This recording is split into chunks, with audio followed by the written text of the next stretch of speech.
ضرور پوښتنه کوي چې خپل د یوټیوب سبسکرایبر به څنګه سیوا کو. نو ټول مخکې تاسو ته وایم چې تاسو کله هم په یوټیوب چینل باندې کار کوئ تاسو خامخا په یو کټګوري کار کوئ. دا نه چې نن یو کټګوري دی ولاګ اپلوډ کړه، سبا ټیک اپلوډ کې، بیا بل سبا واینز اپلوډ کې. ته همیشه په یو کټګوري باندې کار کوه، په یو ټاپک باندې کار کوه. نو بیا پای کې ستا ویډیوګانې رینکینګ کې، ستا ویډیوګانې مخکې سي، تا د یوټیوب ریکمنډیشن فیچر ملاوي، تا براوز فیچر ملاوي شي، ستا ویډیو خلکو ته سجست کیږي. همیشه په یو ټاپک باندې کار کوه.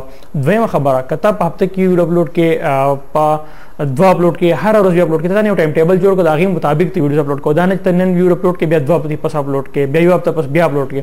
ته ټایم ټیبل جوړ کړه، ته یو ورځ پس ویډیو اپلوډ کې، 2 ورځې پس اپلوډ کې. پای کې ځان ټایم نوٹ کړه چې داسې 10 بجې، 11 بجې سهار یا ماوستن ته خپل یو ټایم نوٹ کا، پای باندې ویډیوز باندې اپلوډ کا. بل ته دا معلومه کړه بیا چې دسی ورته یو ټایم ویډیو اپلوډ کړه، نن سهار یا به ماوستن اپلوډ کا. ته ګورې کم ټایم کې سا ویډیو خاص دی او په کم ټایم کې سا ویډیو باندې خو راځي. هغه ټایم ځان سره نوٹ کړه ټایم ټیبل کې، او په هغه ټایم ټیبل باندې ځه ان ستا سبسکرایبر اور سره مخ کې روان شي.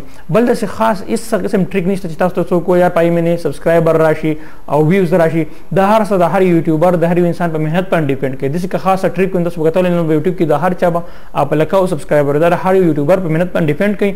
ان د څه سوچ مګو چار څه خاصه ټریک به یا یوټیوبر سم ته څوک نه راخي یا موږ څوک راوخی، پای به موږ سبسکرایبر انکریز کو. دغه یو 2 میتود تاسو ته ماول دا فالو کې ان شاء الله 100% چینل بیا گروث کوي.